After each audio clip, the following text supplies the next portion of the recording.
Okay, so I'm sitting around and I'm engaging myself in conversations with my daughters, like I always try to do about different things.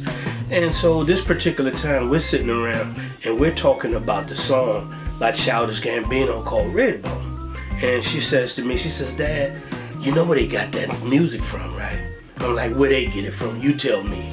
And she said, they got it from Bootsy Rubber Band's I'd Rather Be With You. And I'm like, okay, yeah, you got somewhat of a point. A little bit of, especially the beat.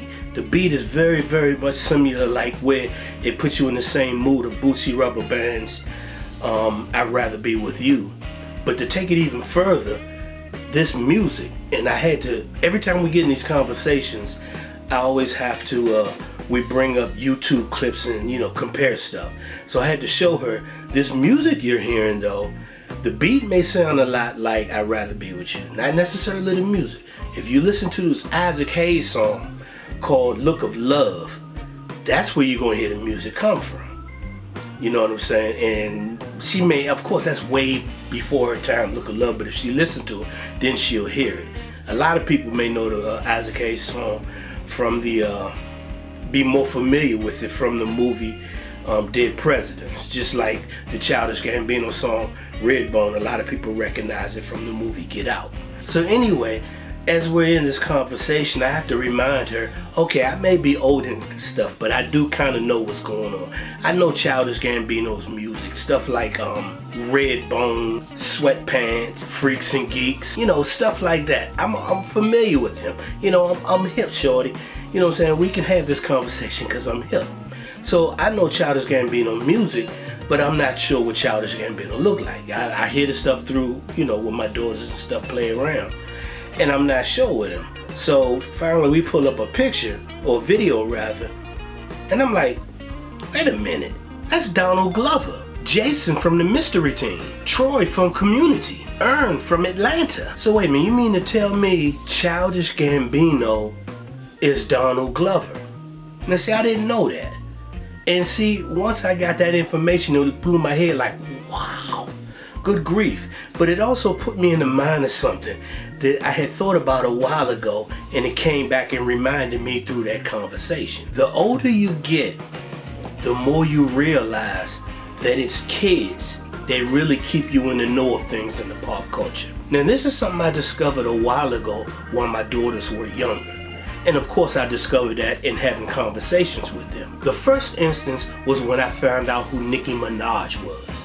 I'm telling the truth like I don't know what. We're riding in the car and I got the radio playing because that's the kind of stuff they're listening to. And of course they're younger than they are now.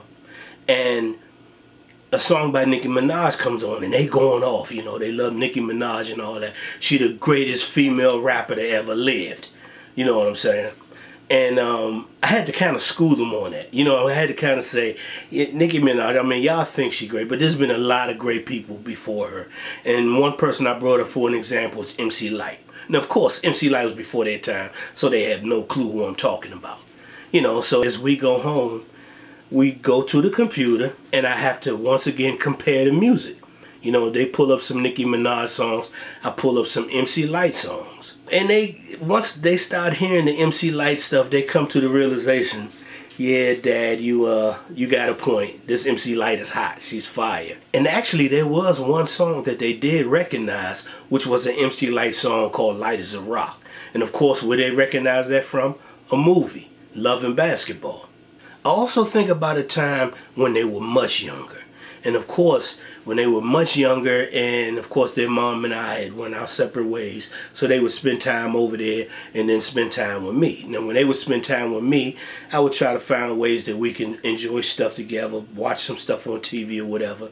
And back then they were all into the Nickelodeon stuff. Programs back then, what was coming on at the time? Stuff like Drake and Josh and Zoe 101 and True Jackson, you know, which starred Keke Palmer and different people like that, you know what I'm saying? So as they gone away, you know, at their moms for a little bit, and then as they get older, I'm still back at the zone of the Nickelodeon stuff because that's what I was used to doing with them. However, they're now saying, they're bored with this, you know. So they, once again, they're bored, and they start schooling me to stuff now that they watch on MTV, something called Silent Library or some stuff like that. It's basically saying once again how they are really the ones who keep me in the know of things. And it's funny how if they're gone for a little bit, I'm stuck on that plateau where they last left me. I know my stuff, but their stuff is a little difficult for me to keep up with and pay attention to. And I learn it more when I spend time with them again. It's a real interesting thing. And I just thought that was an interesting concept to bring up. You know what I'm saying? At any rate, thanks for tuning in and checking out what I had to say. If you get a chance, go ahead and subscribe to the channel and share it with your friends and stuff like that. But that is a real interesting concept, how kids are the ones who keep us in the know. So in general, they're the ones who keep us young and fresh. I love that. Peace.